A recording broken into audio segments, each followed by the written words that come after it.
Hello students, welcome to Jarvis campus.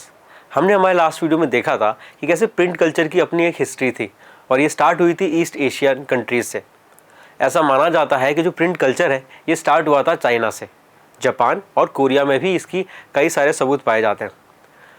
अब 594 AD में जो प्रिंटिंग कल्चर का सबसे पहला सिस्टम था जिसे प्रिंट किया जाता था उसे हैंड प्रिंटिंग कहा जाता था। हैंड प्रिंटिंग में होता क्या था, तो चलिए ये देखते हैं।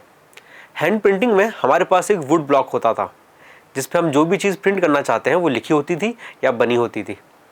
इसके ऊपर फिर हम इंक लगा देते थे और फिर जिस पेपर पे हमें प्रिंट करना होता था उस पेपर को इसके ऊपर रब कर दिया जाता था और इस तरह से इस पेपर के ऊपर वो उस वुड ब्लॉक की जो प्रिंटिंग है वो प्रिंट हो जाती थी और इसको हैंड प्रिंटिंग सिस्टम कहा जाता है। अब होता क्या था कि क्योंकि उस समय के जो पेपर्स थे उनकी क्वालिटी इतनी अच्छी नहीं थी, ये काफ़ी थिन होते थे, इसलिए जो इंक थी वो दोनों तरफ छप जाती थी और इसलिए एक पेपर पे हम सिर्फ एक ही साइड यूज़ कर पाते थे और दूसरी साइड यूज़ नहीं कर पाते थे। इसलिए जो लोग थे वो क्या करते थे कि वो दो पेपर को एक साथ स्टिच कर देते थे और दूसरे के पीछे भी छाप देते थे, प्रिंट कर देते थे। तो इस तरह से हैंड प्रिंटिंग की जाती थी।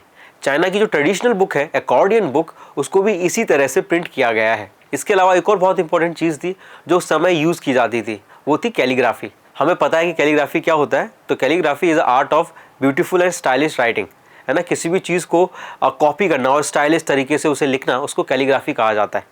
और इसको करते थे स्क्राइब्स। स्क्राइब्स वो लोग होते थे जो किसी भी चीज़ को अच्छी तरह से कॉपी करवाते थे।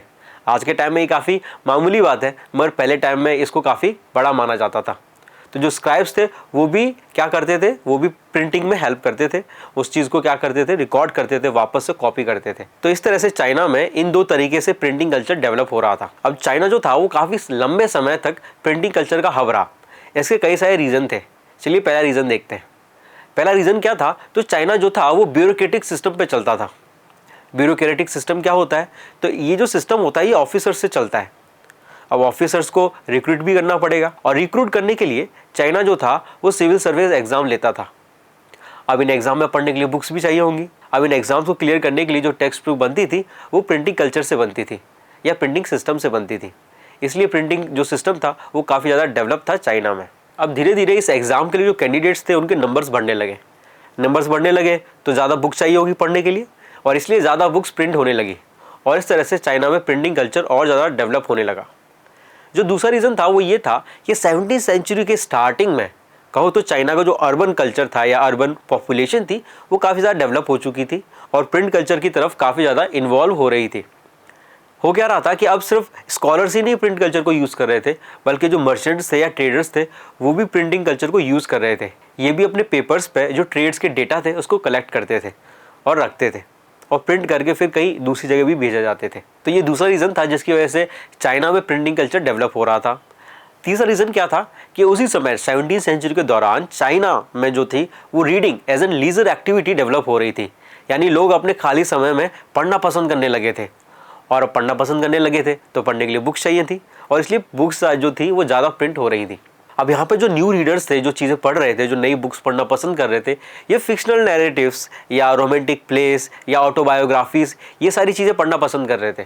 तो इसलिए जो राइटर्स थे वो भी इस तरह की बुक्स लिख रहे थे और इतनी ज़्यादा प्रिंटिंग हो रही थी। इसके अलावा कई बार जो रिच वुमेन्स थी या ऑफिसर्स की जो वाइफ थी वो भी कई पोएम्स या पोइट्रीज वगैरह लिखती थी या प्लेस लिखती थी और उनको पब्लिश कर दिया जाता था, जिसकी वजह से जो प्रिंटिंग कल्चर था वो डेवलप हो रहा था। कई सारी बुक्स छापी जा रही थी और जो चाइना था वो हब बन रहा था प्रिंटिंग कल्चर का। अब होता क्या है कि लेट 19वीं सेंचुरी में जब वेस्टर्न पावर्स पावरफुल हो गई थी तो वो शंघाई में इंट्रोड्यूस करते हैं वेस्टर्न प्रिंटिंग प्रेस और मैकेनिकल प्रेसेस, जिसके बाद जो शंघाई था वो बन गया new hub of printing culture. यानी पहले जहां पूरे चाइना में हैंड प्रिंटिंग सिस्टम यूज हो रहा था, अब वहां पर मैकेनिकल सिस्टम यूज हो रहा था, मैकेनिकल मशीन्स यूज हो रही थी, प्रिंटिंग प्रेस यूज हो रही थी, जो कि वेस्टर्न पावर्स ने इंट्रोड्यूस किया था शंघाई में। जिसके बाद जो चाइना था उसका पूरा प्रिंटिंग सिस्टम या पूरा प्रिंटिंग कल्चर हैंड प्रिंटिंग से शिफ्ट हो गया किसमें, मैकेनिकल प्रेस में या मैकेनिकल सिस्टम में, जहां पर वो मशीन का यूज कर रहा था ना कि वुडन ब्लॉक का। तो इस तरह से चाइना में पूरा प्रिंटिंग कल्चर की हिस्ट्री थी जो वुड ब्लॉक यानी हैंड प्रिंटिंग सिस्टम से स्टार्ट हुआ और मैकेनिकल प्रेस तक डेवलप हुआ। अब सवाल आता है, तो यहाँ पर हमने चाइना में देख लिया कि चाइना में प्रिंटिंग कल्चर की हिस्ट्री क्या थी। अब नेक्स्ट वीडियो हम देखेंगे कि जापान में प्रिंटिंग कल्चर की हिस्ट्री क्या थी और वहाँ पर कैसे प्रिंटिंग कल्चर इंट्रोड्यूस हुआ। Thank you.